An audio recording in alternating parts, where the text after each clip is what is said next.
All right. Thanks so much for being on today. This is Nelson Bruton, president of Interchanges, a 24-year-old marketing agency. Thanks so much for joining me today. Happy to be here. Awesome. So, I think one of the most interesting things you guys are doing is the live chat. And I think while everybody's kind of going towards AI chat, automations, you guys are going in a completely different route, which is more human to human interactions, which I don't think people want to lose, especially in the sales cycle. I think is going to be more and more valuable to have real people talk to real people. Can you tell me a little bit about that choice to really dive deep and go heavy into the live chat and how that's worked out for your clients? Yeah, let's get right at it. Yeah. Yeah, people buy from people at the end of the day, especially in the B2B space. You said the word sales cycle, right? That's kind of the key for our ideal customers is if they're B2B and if they have a sales cycle that's long and complex, then that top of funnel sales lead is really important to them because usually it's worth a lot of money. That new customer is worth a lot of money, or that one order is worth a lot of money. So that long sales cycle, B2B environment, that's where we play with our live chat solution. And you nailed it. It's not AI, it's not a bot. We actually provide real humans 24/7, and my team responds to the visitors on our customers' websites within seconds, all around the clock. And we've found it to be a very, very good solution for capturing more opportunities from the website traffic that people are driving from all of their other marketing efforts, ads and organic and otherwise. And we've been doing this. Our live chat infrastructure has been in place for over 20 years now. Nice, amazing. I think what's really interesting that I think it's really correlating with is another big trend in like the e-com space is live shopping right now. We're seeing more and more talk about e-com brands doing live shopping, and it's the same thing where it's people selling to people Yeah, rather than just trying to drive click to traffic to a video or wherever else. It's real people talking to real people live. And I think we're seeing that same trend of live streaming, live shopping, and then you're doing live real chat, human to human interactions with sales. there's something about people that like to do business with people. It's Right? good. Like we don't want to talk to robots, we talk to Yeah, real people. So yeah. do you see this working? I know you guys really focus on like a lot of industrial and B2B. How hmm do you see that kind of playing out? Do you see a lot of opportunity for businesses of all different shapes and sizes and industries that can benefit from live chat? And have you see them being using it? Absolutely. From plastic surgery practices to, auto dealers have had chat for a long time. By the way, asterisk, auto dealers are probably some of the people who deploy it the worst because it keeps popping up and keeps annoying you. They got all these other pop-ups going on. So, but auto dealerships adopted live chat a long time ago. But yeah, any business, what we say, any business that gets at least 3 or 4 thousand people to their website each month and values a conversion, i.e., somebody filling out a form, or values a sales lead, but values that conversion, they're a perfect candidate to try chat.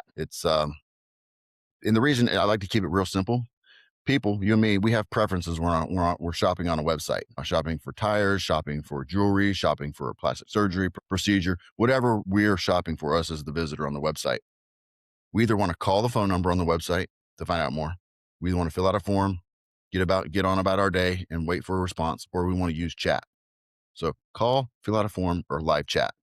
If you're a business and you're not offering all three of those on your website, you're missing out on some conversions, Yep. to put it simply. Yep, absolutely. So let's just take a step back. I'd love to hear more about kind of how you guys got to the point of doing live chat. I know you've been doing live chat for a long time, but I know you also were doing a lot of other services for your clients in the marketing industry. How did you guys narrow down and like laser focus on chat, on live chat? And why did you guys decide to do that? Yeah, we were growing in services and people. About 8 or 9 years ago was when the light bulb went on, or the big pivot occurred. 8 or 9 years ago is when content and video and social media converged, and you had to be doing all three really well, especially for B2B brands. You had to be creating that content, you had to be dispersing that content. Video was becoming more important. We did not want to add more services and more people to our service offering. So we kind of took a long, hard look at ourselves. Jim Collins' book, Good to Great, he talks about the hedgehog concept. We kind of applied that to our business. We said, okay, who do we like working with the most first? Who are our favorite clients? It just so happened it was our B2B clients, and more specifically, our industrial manufacturer customers. So those were our favorite customers. And then we took a look at those customers we had. And the one thing we found in common is so we were doing, SEO, paid search, email marketing, LinkedIn outreach, the website, the landing pages, and our live chat service was on all of our industrial customers. All right. So that common theme that they all had our live chat service, and it was continuously producing high value quote requests for our manufacturer customers. So we said, all right, we're going to start a brand called Manufacturing Chats. We're going to niche down. We're only going to offer live chat service to industrial customers. So we pivoted and started building manufacturingchats.com as a brand, niche down in services and kind of niche down in an industry. So that's worked out really, really well for us over the past almost decade now. Yeah, I love that. You really used a combination of like just data, who your favorite customers were, what you like servicing, and understanding like there's a huge undervalue. You probably were seeing, I imagine, not as many other competitors in your industry at that time doing live Hmm. chat. Maybe they Yeah. Blue were they Ocean, not right? offering that service as Yeah. much? Yeah. Blue Ocean, like Red Yeah. Ocean, Blue Ocean, Blue Yep. Ocean strategy, the book. Yeah. Yep. So much more of a blue ocean, whereas the agency side is certainly a red ocean to Yeah. try to compete and Absolutely. be the agency of record for all the services that lots and lots of competition was emerging at that time too. Yeah, absolutely. I see so much correlation with what we did. It's 15 years ago, we decided to step out of an agency that was an AOR, and we decided to just go deep into the paid media space. And we just specialized just in that. We didn't want to provide content or SEO Yeah, or branding or website builder or anything else. Is all we were going to do was manage every digital ad channel across the internet, everything from TV and radio and display and Meta and Google. And while a lot of agencies do Meta and Google, we're going to do everything. I think this is very important for a lot of newer agencies or agencies within the last couple of years. It's really hard to do everything. But can you do one thing extremely well and be 10 times better than your competition and then scale up that way by focusing on one industry or just really focusing on absolutely. one I mean, it specialized goes service? And I so think wise. you guys just dive deep into the Yep. live chat. I think it makes so much sense. Yep. And then it gives you an opportunity to serve your customers better because then you find somebody like James. We don't do the ad stuff, but if a customer that we have wants to increase their visibility because we increase their conversion rate, now they want, hey, we're driving a higher conversion rate now that we have at our chat. How can we get more people to our site? Well, paid media. So now you can go partner with an expert that's gone deeper and wider than anybody else in the industry. James, come along, help our customer out. And that way you can essentially assemble the dream team through referrals for your customer. So you're serving the customer better, which you want to do that you're the best at, and you're bringing in experts to do the other part. And they can all the while still have their main agency of record that's really focusing on the commodity stuff. Yeah, absolutely. And you can just get some, I imagine your guys' process, your system, everything got smarter, better, faster because you got rid of 5, 7 other services and focus on one service so you can just specialize in the process, the system, the playbook to just execute live chat very Yep, fast, very efficient. And then you absolutely, can provide a better service to every single client. Was there absolutely. fear going into that of like we're missing out? I think a lot of times I've felt this a lot of like saying no to certain business that maybe you could probably do, but you wouldn't be the best at it, but you don't want to say no to the business. Was there fear around like saying no to the Lots of fear. business of Just SEO and building lots, websites? lots of fear, and also loss of revenue. I mean, we Yeah, took a dip because, our customer, back in the day when we had, the agency customers where we're doing all the stuff, they were paying retainers anywhere from, 4,000 a month up to 15,000 a month for all the stuff we were doing. So those were big accounts, and our customers now are, 1,200 to 3,000 a month for our chat solution. Yeah, we took a dip, but now we have a lot more customers, so we're better insulated now because we have way more customers than we did. And we know the other thing that kind of went into our analysis of this, our chat solution, we have a 94% retention rate with our customers with our chat solution. yeah. So, Yeah, once they're locked in and they're in it and yeah, it's converting and you can show that's I think one of the other big values is you can directly align what you do with their business outcomes, which is more leads and sales always for every yeah, business. And the tighter you as a marketing agency you can align, I think, with businesses' real business outcomes and objectives and not focus just on vanity marketing metrics, the yep, more likely you are to win. And absolutely. it sounds like you're able to directly do that. Yep. And so even though while you're taking a step, not necessarily back, but just from a revenue standpoint, a different step in strategy, it paid off in the long run Paid off in the long because run. you're able to 10x this one Yep. Yep. service It there. paid off. And by the way, I just want to make a clear distinction. We do not lock people in. Most of my customers are on month to month. So they are not locked in, but we still have that 94% retention rate, even though we Yeah. have month to month Right. relationships. So Why should Yep. they leave if it's converting Exactly. and there's If not it's a better working, solution? Why would they leave? yep. And if the day it stops working, bye. Just send us a Yeah. 30-day notice and we'll part as friends and fist bump, you know? Yeah. So Well, there's obviously a lot of technological changes and things happening right now. You got the AIs and a lot of changes in terms of media and content and even websites, I think has been a really interesting thing. You've seen a lot of trend towards like communities. But what do you kind of see as where do you kind of see this going? Do you see live chat continuing to be a major focus, or do you see it kind of evolving to anything else? Could that turn into like live Zoom calls or I don't know, anything else? Like, what do you kind of see what kind of trend do you see happening in this? yeah, certainly. Well, AI, I mean, we love AI. AI is getting better and better. The language models are, I mean, billions are being poured into the infrastructure for the GPU developments going crazy. The language models are getting better. And so AI is getting better and better. It is going to continue to have an impact in the marketing agency landscape. But from a chat perspective, we take this approach within our company. The better your LLM chat bot is, if you put a chat bot on your website, the worse it is for your business. The reason is because the visitor is going to ask a lot of questions, and the AI's job is to return answers.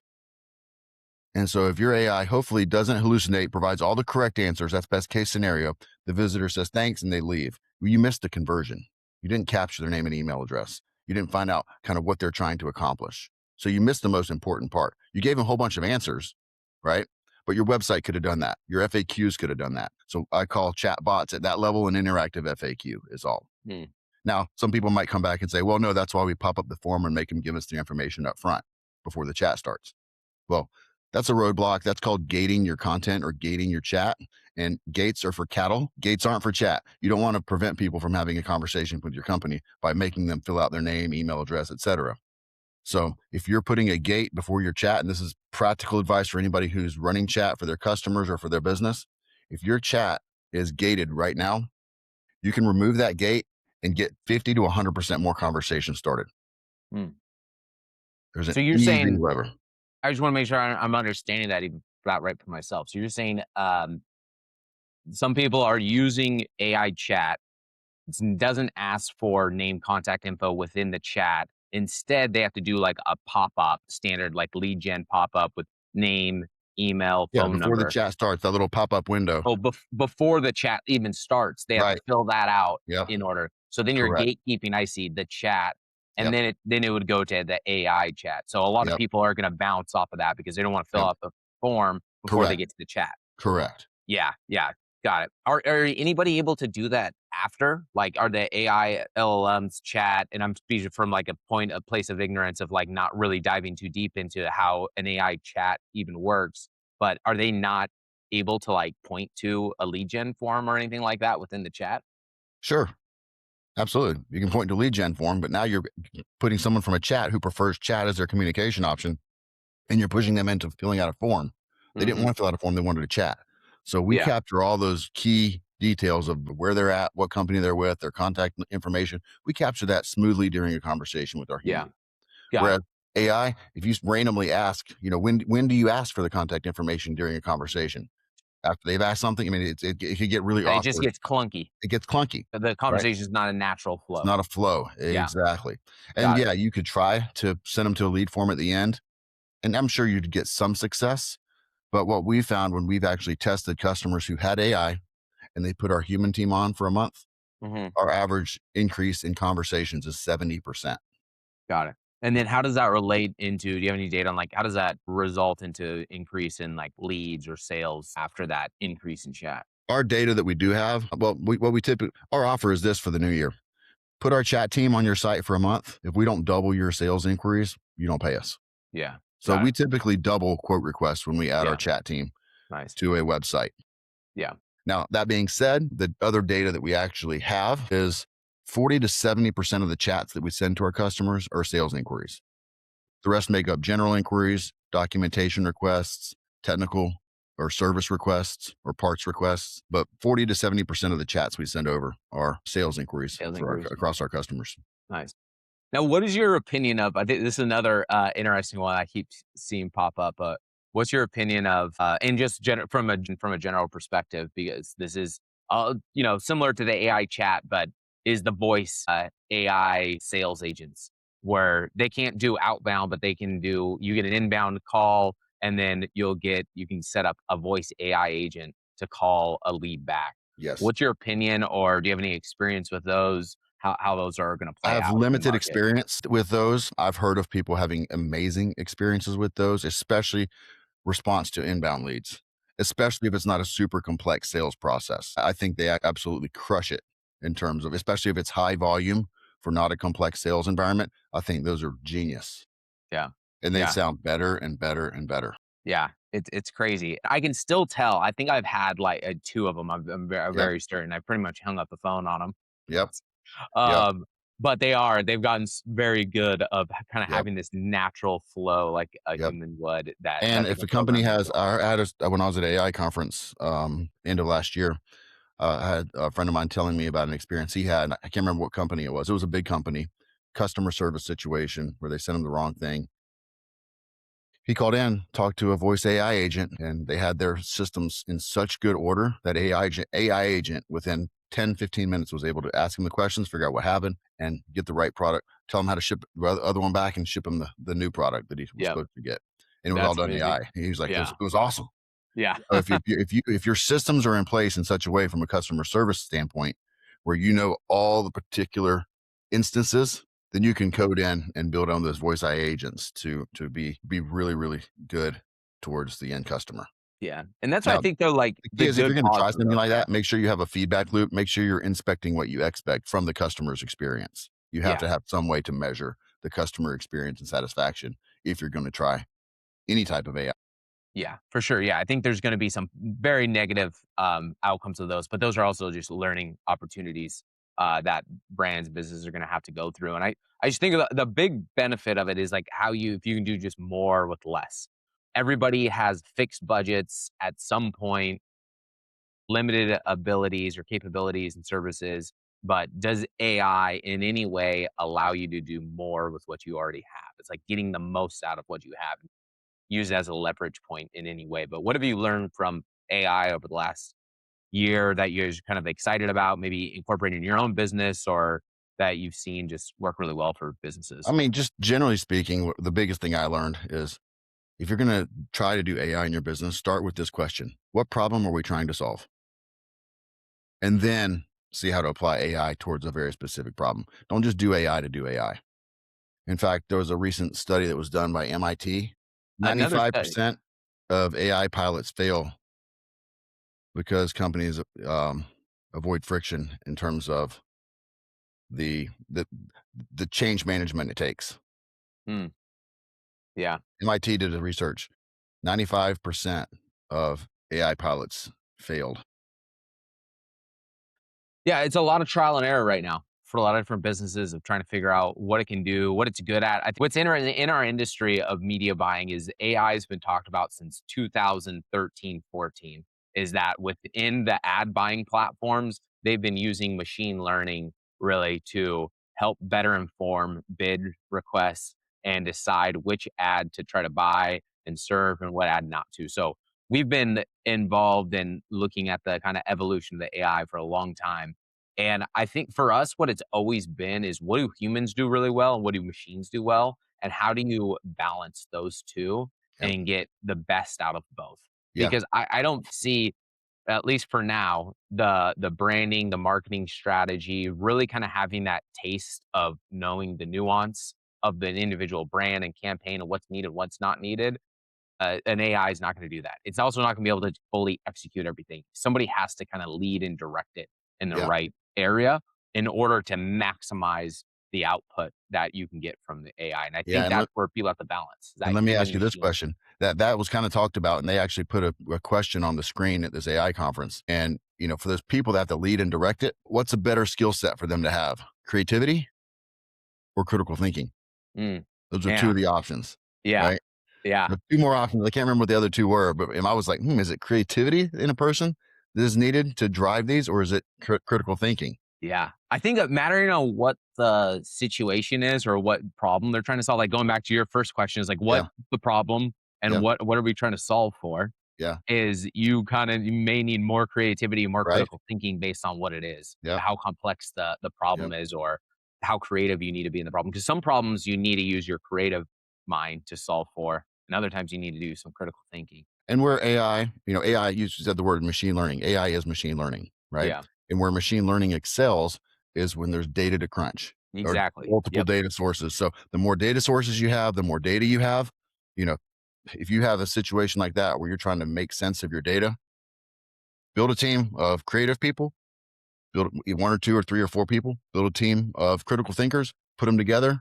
Then you have your data. Now figure out a problem to solve and you have a dream team because data science, as my friend Ted Willich says, data science is a team sport. yep, yeah, absolutely.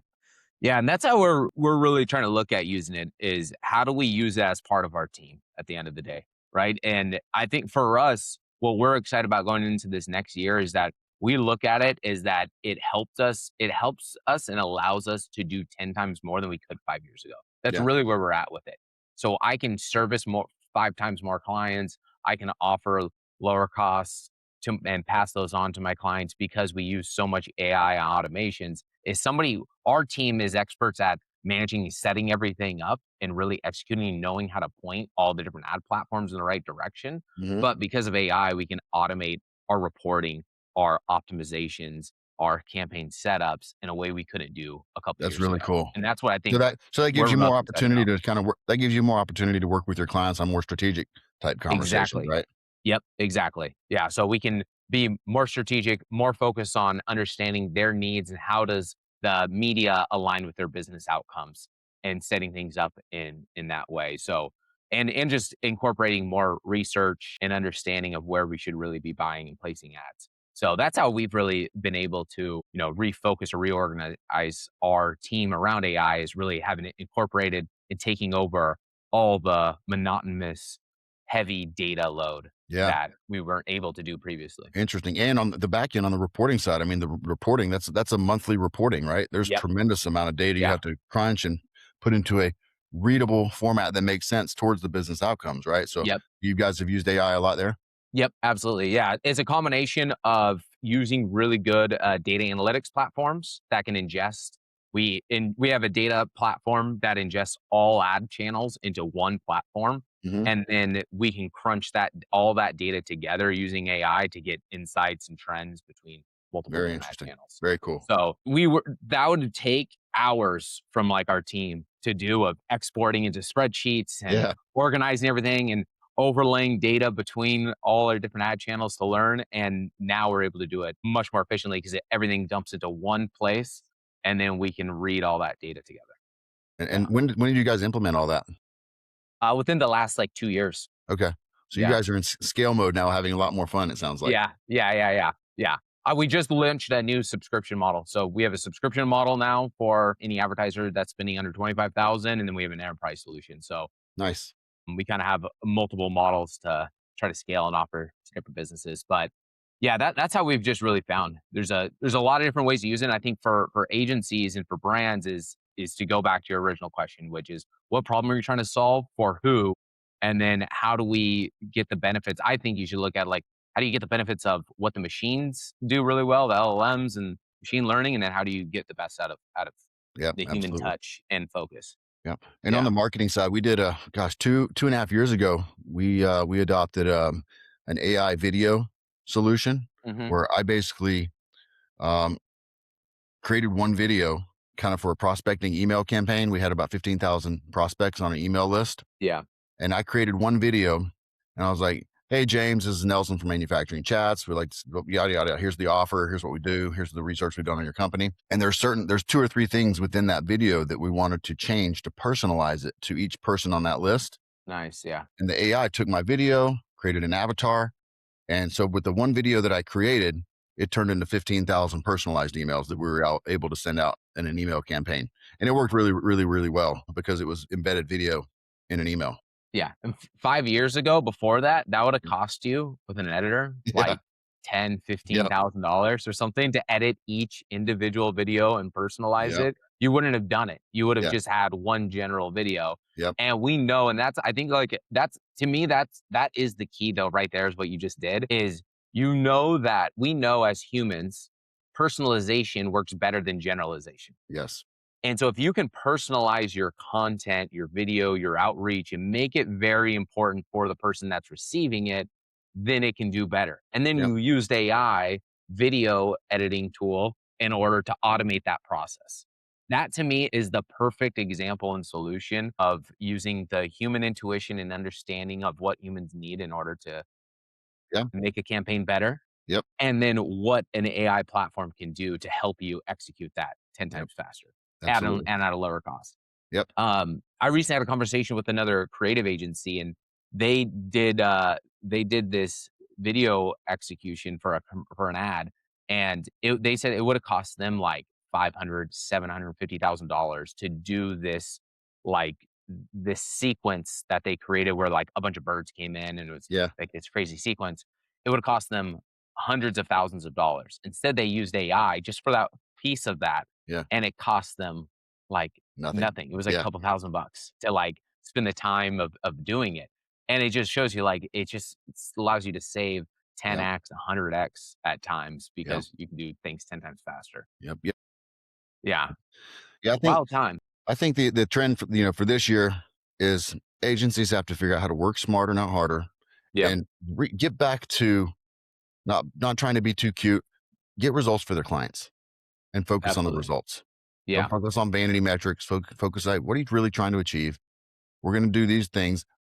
We think they're going to work. Here's how we're going to measure the success. Just get down to brass tacks. Did it work? Did it not? Okay, let's try something else. Being that true partner to your customer that 2026 is the year of is really focusing on doing things that work and measuring them very Absolutely. I carefully. think that's gonna be the difference between the winners and the losers, is the winners always focus on serving their clients, doing what's best for them, and partnering with them, and not just trying to look at the next project to sell on, their Yep. next service to sell to feed their bottom line. So at the end of the day, we're a service-based business agency, marketing agencies are, and it's about serving your clients and delivering what's best for them. What would be your, I know we talked a little bit about it, but what would be your just kind of general advice for a lot of like newer, younger agencies starting out? Like, how do you go about figuring out like what's your like niche industry you're going to go after, or niche skill set or service that you're going to focus on? Gosh, I think until if you have to work with a lot of people in a lot of different industries when you're new in order to determine who you like working with and what you have a passion for and where you actually, get some traction. Once you identify an area or an industry where you're getting some traction or you're really passionate about it or it interests you or you have some other, you know, excitement for that industry, that's kind of let your passion and your excitement lead you in that. But until then, you got to hustle and work hard and take Yep. everybody, you know what I mean? And Yep. then figure out what services you can deliver with the least workload intensity and highest profit margin and then find the industries that you enjoy working in, the people that you like working with. Yep. Absolutely. This is a similar question, but I always have to ask everybody on my show this. But if you would give your younger self when you're starting out, when you're getting into the industry, into the business, one piece of advice, what advice would that be? Um, that's a good question. I'd say the advice I would give to my younger self would be to well, I would actually probably give my younger self a pat on the back. I give myself a lot of credit for just being relentless. Water off a duck's back. I've done a really good job over the years dealing with rejection and adversity. Don't get too high, don't get too low, is the advice, I guess, that I'm trying to frame into a simple sentence. Don't get too high on the highs and don't get too low on the lows. Just work through it, stay consistent, and keep putting in the work. And, everything changes with time and circumstance. Be prepared for that. Yep. No doubt. If you never give up, you can never lose. Yeah. That's the business game especially is, I think sports. I think there's a lot of parallels to sports and everything, but like sports, you kind of have generally a finite time frame of you win or lose within a Yeah. game. But in sports, it's like or in business, you get unlimited bats, you get unlimited attempts. As long as you don't give up, you just Yeah. kind of keep pushing through and be relentless. I think Yeah. Like is great advice. if you lose a sale or you lose a customer, next. Yep. You know what I mean? Yep. On to Just the look next. forward, don't look back. Yep. Look back to learn, but don't let it drag you. Yep, no doubt. Awesome. Well, if you want to share just how people could connect with you or work with you? Yeah, Nelson at interchanges.com is probably the best email. Yeah, we have a I have a LinkedIn, obviously, Nelson Bruton on LinkedIn. Just connect with me there. Any agencies that have any interest in helping their clients with live chat, whitelabelchats.com is one of the things we're really focusing on this year is we want to partner with more agencies who want to offer live chat to their customers. And we have a white label solution that you can offer to your customers as your own, as an agency, that real human live chat, not AI chat bots. Well, we have AI chat bots, but the human chat for B2B customers is really what we're pushing. Yeah, that'd be how to connect with me. Awesome. Love it. Thanks so much, Nelson. Appreciate it. Yeah. Appreciate you having me on. Definitely. Bye.